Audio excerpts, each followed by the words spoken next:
Hi, and welcome back to my kitchen. Today we're going to take a deep dive into Torta Cubana. Now, if you think Torta Cubana is just a Mexicanized version of that really famous Cuban torta that was developed in Florida by Cuban refugees about a century or so ago, you're barking up the wrong tree here. No, actually, Torta Cubana in Mexico was developed sort of simultaneously with the one in Florida. And just like with any kind of very famous dish, this one has all kinds of creation myths. Was it developed by the famous torta makers on Cuba Street in downtown Mexico City? Or, as they claim, was it created by Don Polo, that famous torteria? Or some people even say that it came from a place that was called Casa del Pavo, of the turkey, because Fidel Castro lived around the corner and he kept coming in and saying he wanted this torta laden with all kinds of pork products. And that's really what this torta is all about. It celebrates pork in many different ways. Now, there's different approaches that you can take to it, but I've just fried some bacon here because that's always part of a torta cubana. I'm going to scrape these black beans that I have pureed into some of the bacon drippings here. That'll make it really beautifully porky.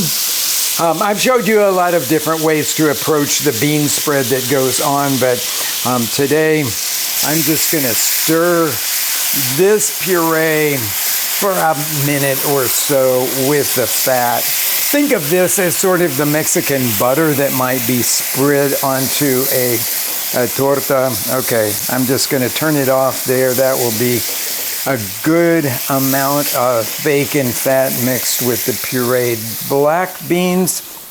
And now let's talk about roast pork, because many people will say that a torta cubana has to have roast pork. I don't think it always does, but I'm going to show you a roast pork to put on this, but it's a whole another step. You can do it or not. I have a pork shoulder roast here. Now, the pork shoulder roast is not what's typically used in Mexico. They usually will use a pork leg for this, but that's really hard for us to find in the United States. And so I suggest a pork shoulder roast. You could use the small, what they call a picnic ham if you wanted to do that. And I'm going to do a very simple marinade that I learned from one of the best cookbook authors in Mexico. And it starts with a whole handful of peeled garlic and soy sauce, because that will give you a really, really lovely flavor of umami kind of flavor here. And then I'm going to put in here a couple of tablespoons of honey. Now, this is honey, it's sort of crystallized looking here, but this is what we got from our beehive this last year. And I think I've got now about a couple of tablespoons. And then, of course, you have to very highly season it with salt and pepper. So this is going to take 2 teaspoons of salt that are going to go in here. And then I've freshly ground some pepper, about a teaspoon into this. Yeah, that looks like about a teaspoon there. And then I'm just going to blend it until it is completely smooth here. That really doesn't take very long at all.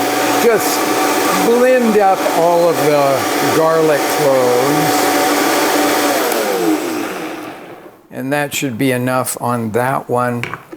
Now, I'm going to pour this marinade over the pork shoulder roast, and then I'm going to put a top on it. So this is something you want to do in a pot, like a Dutch oven, something that you have a heavy top to go on. And I'm going to put it into the oven. I have an oven heated to 325 degrees here. And I'm going to slide this in, roast it for an hour, and then uncover it and roast it for another hour and a quarter, hour and a half, until it looks really caramelized on the top. Now, that's something that you really need to do ahead of time, because it's going to be too hard to cut up if you don't do it, say, the day before. That's exactly what I have done here. Now, I told you to roast that pork covered for an hour and then uncovered for an hour and a quarter to an hour and a half, but I didn't tell you that I turn it in that last part, that uncovered baking. I turn it several times and I baste it to give it that beautiful lacquered look. Now, back to the recipe. So I'm going to grab this one that has been refrigerated, roasted yesterday and refrigerated, and show you what that looks like. You can see the darkness that the soy lends to it. And then I can just move it to an easy to clean board here and then start slicing it. So this is going to be your roast pork version to go on this. So I'm sort of cutting it across the grain here into 1/4 inch slices, which is pretty much what I think is going to be useful here. Okay, so I'm going to set this to the back now, and we've got all of our portions of everything ready here. We've got teleras. We're going to make this on teleras. It's typically made on teleras. And I've got my other oven here at 400 degrees. That's what you're going to want for this. And we're going to start building these guys. I'm actually just going to build one of them for you to show you what that's like. And we're going to start here with some of our bean spread, which I will say needs to liberally be spread over the bottom of the telera. And then we're going to put on top of that a couple of slices of bacon. Actually, I'm going to put this couple slices of this roast pork first. Already my mouth is starting to really water here when you see that happen there. Now, on the other side of the bread, the telera, I'm going to smear some crema. This to me is really, I'm using the crema that we make at our restaurant here. You could use sour cream for this. You can go Mexican grocery store and buy crema, or you could use creme fraiche, which is more like the crema de rancho from Mexico. And then I'm going to put here some slices of cheese, as if we need to gild this lily, but yes, we're going to do that. So I'll put those that way. And then I've got the ham that's going to go on here, our third kind of pork. Third kind of pork meat. We have the bacon fat in that there. And so we'll put this over here and load it up. I mean, this is a very, very luxurious torta.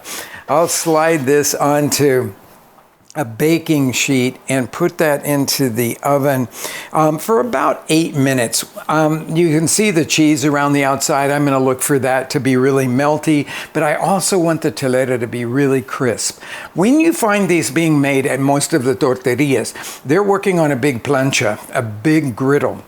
And so they will be heating up all of these elements separately, including toasting the bun on that. At home, I think it's just better to work with your oven and slide it into the oven. And I will meet you back here in about 8 minutes when that cheese is melty and all that pork is piping hot. This looks really good. Everything is piping hot there. And so I'm going to just move them a little bit here so that I can finish this up. I should do this like this because I want to cut it in half and show you what that's like. We have a couple of things to put in here. One is avocado. So I'm going to put 3 slices of avocado, sliced just right in the skin like that. And then spread those guys out over the top. Now, chilies on this, you can use the classic pickled jalapenos if you want to. A lot of people will use the pickled chipotles or moritas. which is what we do in our restaurant. That's a whole different recipe that you would have to make there. So if you want to make this a little simpler, then use the pickled jalapenos on it. Just pile them on there. They also add a really lovely acidity where these sweet pickled chipotles will add both sweet and savory. So we're just going to flip this all together here.